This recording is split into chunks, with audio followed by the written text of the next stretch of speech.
जो तासुर ये देते हैं जैसे पूरा सूबा अलग होना चाहता है पाकिस्तान से। यानी आप नरेंद्र मोदी की तकरीर सुने, वो कहता है जनाब बलूचिस्तान भी हम अलग कर देंगे और गिलगित बल्तिस्तान और आज़ाद कश्मीर ये हम ले लेंगे। बताएं कि 2006 में बुक थी। मेरा सवाल इतना बुरा तो नहीं था। मेरा सवाल बुरा नहीं है, आप प्लीज मुझे बोलने दें। मैं सबकी मजम्मत करती हूँ, मैं तमाम जो भी वायलेंस आप PLA की मजम्मत करती हैं? जी हाँ करती हूँ। क्या आप बलोच जीनोसाइड की मजम्मत करती हैं? क्या आप इन माओं के प्यारों के जो आपने उठाए हैं उनकी मजम्मत करी है? मैं मजम्मत करती हूँ, आप मजम्मत करते हैं? मैं मजम्मत करती हूँ PLA की, आप क्या अपने स्टेट की मजम्मत करती है? आप मेरे सवाल का बोले, आप बोले क्या आप मजम्मत करती है? आप इतनी हाइपर क्यों हो रही हैं? आप इतनी हाइपर क्यों? मैंने आपको सवाल का जवाब दे दिया है। और मैंने कॉलम लिखते हुए कहा था कि बलूचिस्तान के अंदर जो कुछ हो रहा है, अगर उससे पंजाब मुकम्मल तौर पर सरजमेरी का मुजाहरा करता है तो ये पाकिस्तान के लिए बहुत नुकसानदेह हो सकता है। इस्लामाबाद से जो बात आती है वो ये कहा जा रहा है जी इंडिया बहुत ज़्यादा इन्वॉल्व है और वो चाहता है कि जिस तरह से उसने बांग्लादेश बनाया इसी तरह से इंडिया चाहता है, रोज़ चाहता है कि वो जो है बलोच को पाकिस्तान से अलग करके बलोचिस्तान एक अलग मुल्क के तौर पर बनाए। और दोस्तों, पाकिस्तान में एक नाम सरकार के लिए गले की हड्डी बन गई है, जिसके पाकिस्तान सरकार को हिलाकर रख दिया है। वो नाम है महरंग बलूच।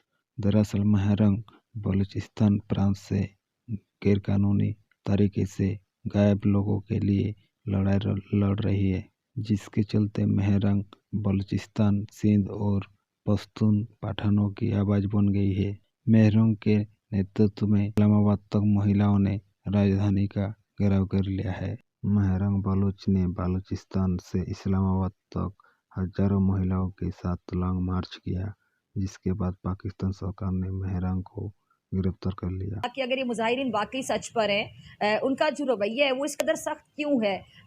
आज हम भी गए, हमने सवाल उठाए और मैंने बहुत तहम्मुल से सवाल पूछे।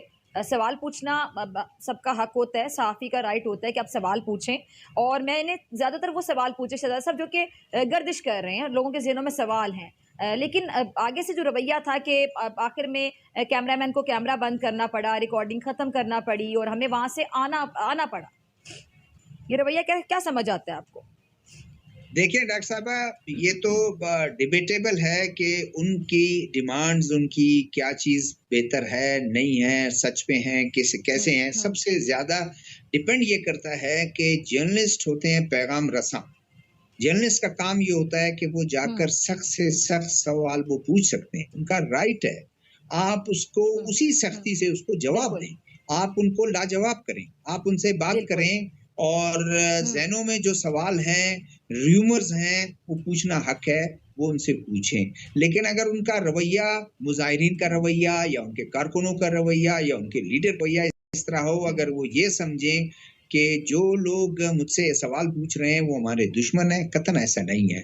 जर्नलिस्ट तो जाता है, मुखालिफिन से भी वो लेता है, कन्फ्लिक्ट जोन में वो जाता है, दोनों ग्रुप जो है, रावल ग्रुप है, उनसे पूछता है और अपने क्वेश्चंस रखता है। वो उनको अच्छा या बुरा नहीं लगना चाहिए, कोई उनके फेवर में जाता है या उनके हक में जाता है, ये नहीं होना चाहिए। रवैया जो है उनका दुरुस्त होना चाहिए और उनको अब नरम गोशा पैदा करना चाहिए मीडिया में, वो उनकी बात ज्यादा से ज्यादा बेहतर अंदाज में जाके पहुंचाए। और अगर देखा जाए शहजादा साहब के मैंने जिस तरह सवाल उनसे पूछा कि एक तासुर है, ऐसा कहा जाता है या ऐसी बात है आपके बारे में, तो वो अपने आप को क्लियर भी कर सकते हैं। उनके लिए भी एक प्लेटफॉर्म है, उनके लिए भी एक मौका है कि वो अपना मौकिफ दें कि ये बात अगर गलत है या उनको लगता है तासुर गलत है तो वो उसको गलत साबित कर दें। लेकिन आगे से इस तरह का रवैया और सवाल चुप जाना, ये भी समझ से बाला आता है। फिर उन्होंने कौन से मुतालबात गवर्नमेंट के सामने रखे जिसकी वजह से उन्हें आज जेल के अंदर डाल दिया गया है? बलोच रो रहा है, आखिर वो कौन सी तहरीक है जिसको लेके पाकिस्तान में हर दफ़ा बलोचों को कहा गया है कि ये गद्दार कौम है, ये पाकिस्तान के सगे नहीं है? अस्सलाम वालेकुम बलोच भाई। वालेकुम सलाम। क्या कहेंगे ये जो हालात हैं? और सबसे पहले हम आपसे सच्चाई जानना चाहेंगे डॉक्टर महर बलोच की। ये हालात जो जिस तरफ जा रहे हैं, जो मुझे लग रहा है कि ये पाकिस्तान को उस सिमत में लेके जा रहे हैं जो पहले भी ऐसा हो चुका है पाकिस्तान के साथ। खुदा ना ख्वास्ता ऐसी चीज़ दोबारा हो जाए। मैं कहता हूँ कि इसको रोक लें, हमारी जितनी इंतज़ामिया वो होश के नाखुन ले और उनके साथ बैठ के एक बात करें और उनके मुतालबात मानें, क्योंकि वो ऐसा कोई मुतालबा नहीं कर रहे कि जिससे वो हमारी हुकूमत जो है और ये जो निगरान हुकूमत है, इनको तो मैं ये कहूँगा कि इनको पता ही नहीं है कि ये क्या करने जा रहे हैं। ऐसी हुकूमतें हैं, डिक्टेटरशिप आई है, जो उन्होंने मतलब उस वक्त के पाकिस्तान को इन्होंने दो लख्त किया था, ये उस तरफ ये पाकिस्तान को लेकर जाना चाहते हैं। और मैं यही कहूँगा कि इसको रोकें और बैठें और इस पर बात करें।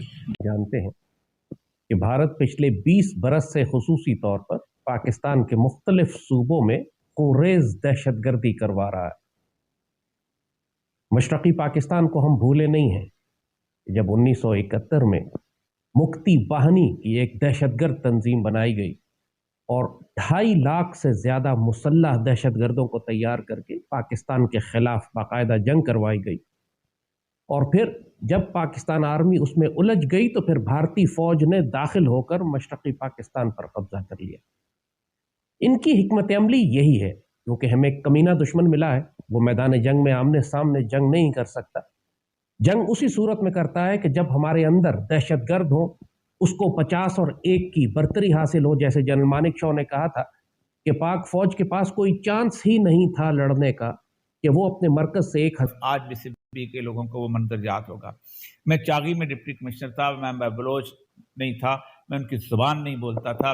मैं चागी में जब मेरा ट्रांसफ़र हुआ तो चागी के उस वक़्त अख्तर मैंगल साहब ने ट्रांसफ़र किया था। चागी के अवाम ने 3 दिन के लिए सड़कें बंद, दुकानें बंद की थी, और एक दिन उन्होंने जब RCD हाईवे ब्लॉक की तो उस वक़्त मेरा ट्रांसफ़र रोक दिया गया।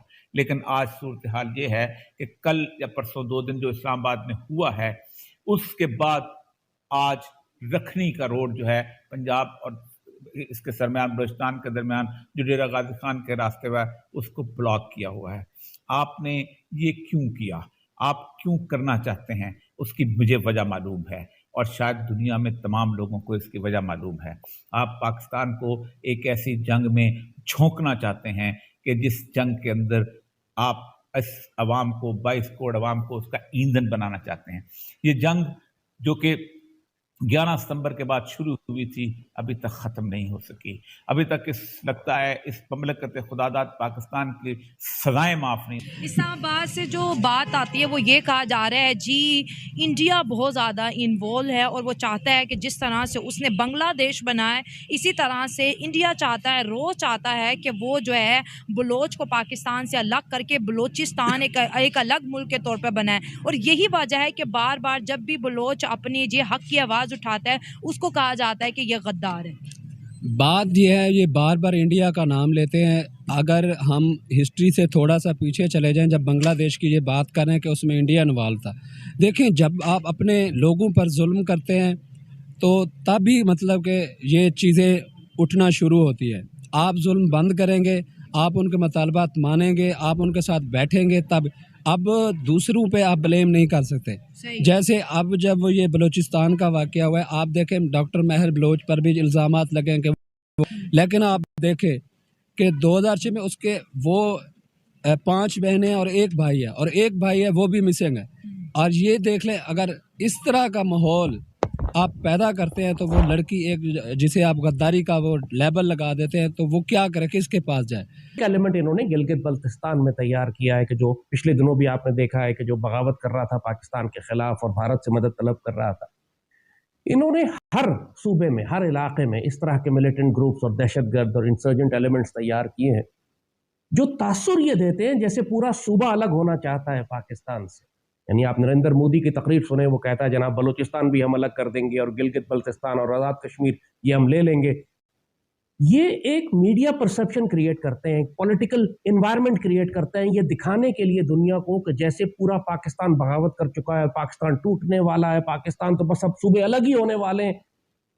लोगों के सामने लेके आए ये बेगुनाह शख्स का कत्ल क्यों हुआ है, चाहे वो किसी के पुलिस के हाथों हो या आम शहरी के हो या दहशतगर्दों ने मारा हो।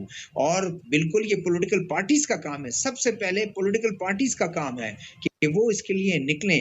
पंजाबी मजदूर मारे जाते हैं, बलोच मजदूर मारे जाते हैं, पठान मजदूर, उर्दू स्पीकिंग पंजाबी कोई भी हो, उनको पॉलिटिकल पार्टी का काम है कि वो उनको कंडेम करें और राय हमवार करें, इस नैरेटिव को मजबूत करें कि बेगुनाह लोगों को कन्फ्लिक्ट एरिया में बेगुनाह लोगों को क्यों मारा जाता है, क्यों ऐसा वो होता है। लेकिन शायद पॉलिटिकल पार्टी हैं वो एक स्टेटमेंट तो कहीं दे देती हैं